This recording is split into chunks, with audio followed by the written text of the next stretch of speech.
Hello hello, j'espère que vous allez bien. On se retrouve aujourd'hui pour une nouvelle vidéo et surtout la dernière vidéo de l'année 2023. Si vous m'avez suivi en fait tout au long de cette année, vous savez que j'ai réussi un gros objectif qui est de continuer à faire fructifier cette chaîne YouTube et surtout d'avoir fait au moins une vidéo par semaine toute cette année. Vraiment, je n'ai loupé aucune date et encore mieux, pendant plusieurs mois, j'ai fait 2 vidéos par semaine. Donc écoutez, rien que ça, je suis hyper fière de moi et je vous le dis déjà, mai 2024 va être sur cette même lancée. Vraiment, je le répéterai jamais assez, mais je me suis découverte vraiment une énorme passion pour faire ces vidéos YouTube et pour entretenir cette chaîne. Donc écoutez, comptez sur moi pour continuer tout ça. Mais bref, écoutez, ce n'est absolument pas le sujet de la vidéo d'aujourd'hui parce que aujourd'hui on va parler d'organisation pour 2024.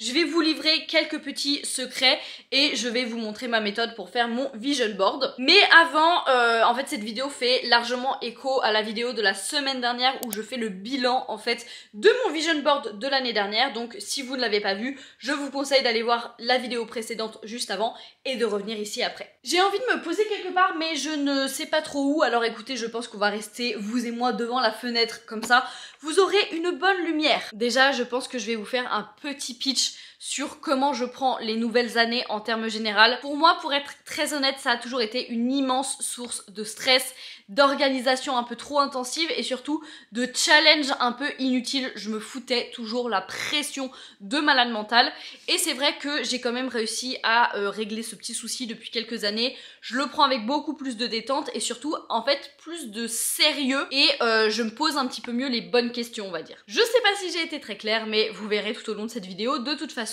Déjà, ce que j'ai pas trop montré dans ma vidéo précédente mais qui pour moi est primordial, c'est de faire un bilan de l'année qui vient de s'écouler. Si on a réussi nos objectifs, si on ne les a pas réussis, pourquoi on ne les a pas réussis? Est-ce que c'était des trucs trop vagues? Est-ce que c'était des trucs irréalisables?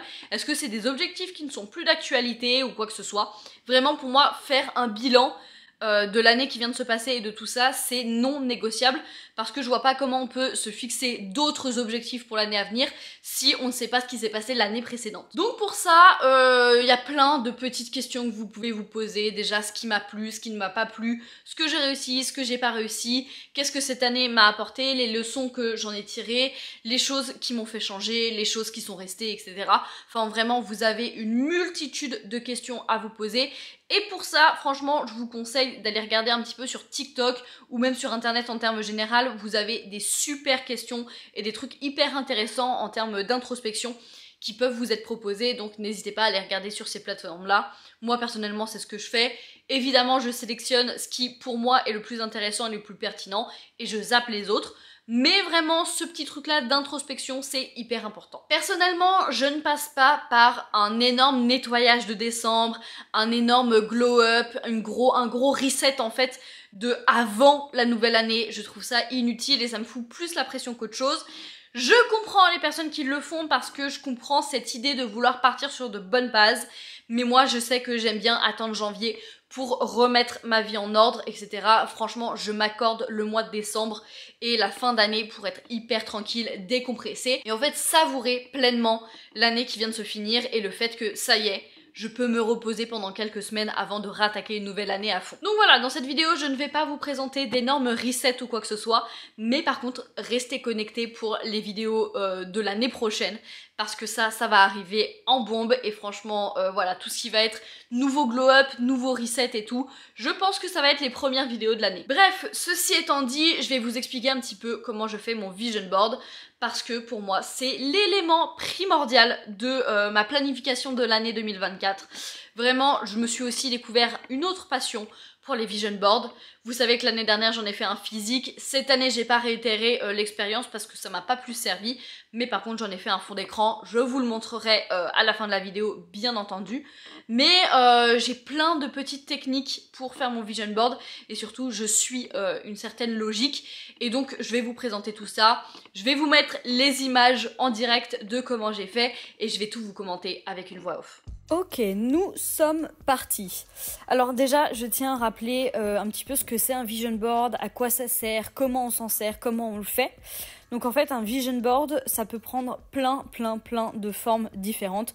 Généralement et ce qu'on a l'habitude de voir c'est des grands tableaux de plus ou moins grande taille en fait avec plein de photos, de phrases inspirantes ou en tout cas quelque chose de très visuel qui va nous motiver, nous aider à garder le cap et nous faire visualiser en fait tous nos objectifs pour une période donnée, d'où le nom vision board. Donc là, moi personnellement, ce que je fais en premier, c'est m'installer très confortablement, vous le voyez, dans un plaid et je liste tous les objectifs que j'ai, vraiment un par un, dans un ordre absolument pas précis. J'ai fait ça hyper au feeling et ensuite, je les ai surlignés parce que j'ai mis ça dans des catégories en fait. Alors évidemment, vous pouvez mettre plus ou moins de temps dans cette étape. Moi, je sais que ça faisait déjà quelques semaines que j'y réfléchissais et donc les objectifs sont venus en fait assez rapidement sur le papier.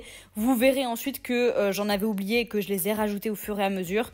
Mais franchement, vous pouvez prendre 5 minutes, comme 1 heure, comme 3 jours, comme plusieurs mois pour vraiment y réfléchir. C'est comme vous le sentez et voilà. Je ne vais pas plus détailler mes objectifs à moi, mais il y en a vraiment de tous horizons. Vous le verrez à la fin surtout. Et donc voilà, je fais ça toujours avec mon acolyte, évidemment, qui est là pour me soutenir et qui n'en a absolument rien à faire de mon vision board. Et ensuite vient l'étape la plus fastidieuse et une des étapes les plus longues, mais que je préfère par-dessus tout, c'est trouver toutes les images sur Pinterest. Personnellement, on peut en trouver n'importe où, on peut en trouver dans notre pellicule photo, on peut en trouver dehors, dans les magazines ou quoi que ce soit. Moi, je sais que Pinterest est mon meilleur ami. Et le but étant vraiment de prendre chaque objectif, de taper ça dans Pinterest ou dans votre application de photo en fait, et de trouver les images qui vous inspirent le plus, qui visuellement vous attirent le plus et représentent le mieux ce que vous voulez pour vous, pour votre avenir en fait. Comme je vous l'ai dit, c'est quelque chose d'hyper visuel et donc du coup, il faut vraiment, n'hésitez pas à prendre 1 milliard de photos et de choisir à la fin seulement celles qui vous inspirent le plus, celles qui vont le mieux dans l'esthétique de votre vision board aussi, vraiment c'est comme vous le sentez. Et ensuite, pour terminer, il faut construire le vision board. Moi, cette année, vous le voyez, je fais ça sur Canva, donc sur ordinateur. Le but étant de m'en faire un fond d'écran. Mais l'année dernière, si vous voulez aller voir sur ma chaîne, j'ai fait en fait un vision board papier. Et là, en fait, le processus de création était vraiment hyper cool. Là, c'était un petit peu plus fastidieux, un petit peu plus long à faire et je me suis un petit peu moins amusée. Mais par contre, je trouve que le vision board me ressemble plus, est beaucoup plus pratique et me correspond mieux en termes généraux dans l'utilisation que j'ai envie d'en faire. Voilà, j'ai mis des petits titres à droite à gauche pour représenter en gros mes gros objectifs à droite à gauche. Mais ça, pareil, c'est optionnel. Vraiment, vous le construisez esthétiquement comme vous le sentez.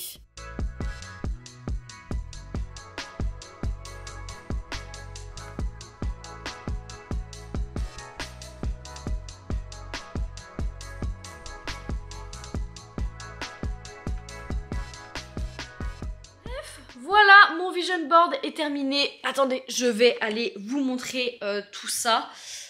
Hop, je me remets sur ma page d'accueil de mon ordinateur et je vous montre ça. Hop, donc voilà. Alors oui, c'est un vision board, comme je vous l'ai dit, qui est hyper complet. Ce n'est pas le vision board définitif de toute l'année parce que j'aime le retravailler et en refaire d'autres pour chaque mois avec différents objectifs. Mais là, c'est en gros le truc global de l'année. Donc je vous les recite un petit peu vite fait mais sans détailler.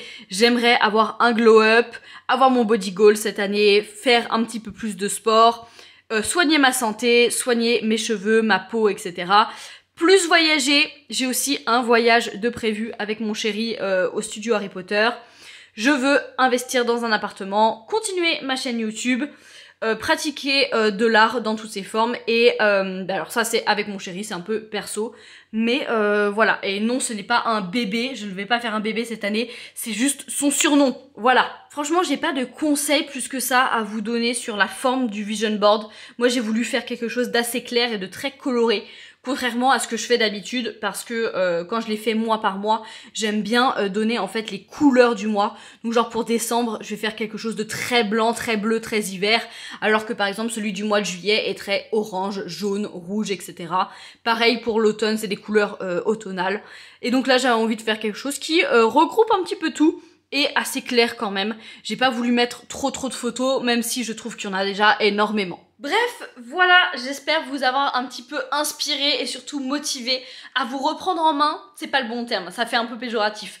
Mais en gros, à vous motiver, à vous challenger en fait pour cette année 2024 et en fait à vous préparer tout simplement pour 2024 dans un truc hyper bienveillant, hyper positif. S'il vous plaît, ne vous mettez pas trop la pression, ça ne sert à rien du tout. Mais amusez-vous, prenez ça pour vous vraiment. Prenez soin de vous et voilà, je ne sais pas quoi rajouter dans cette vidéo et dans cette conclusion. Vraiment, je n'ai pas envie de terminer cette dernière vidéo de l'année, mais je pense qu'elle est déjà bien assez longue et bien assez complète. Alors écoutez, je vous souhaite une bonne fin d'année, force, courage, bonheur et tout de bon pour cette année 2024. Et nous, de toute façon, on se retrouve pour cette nouvelle année en pleine forme et hyper motivée. N'hésitez pas à liker cette vidéo, à la commenter et surtout à vous abonner à la chaîne pour l'année 2024. Nous, on se retrouve la semaine prochaine comme d'habitude. Ciao, ciao!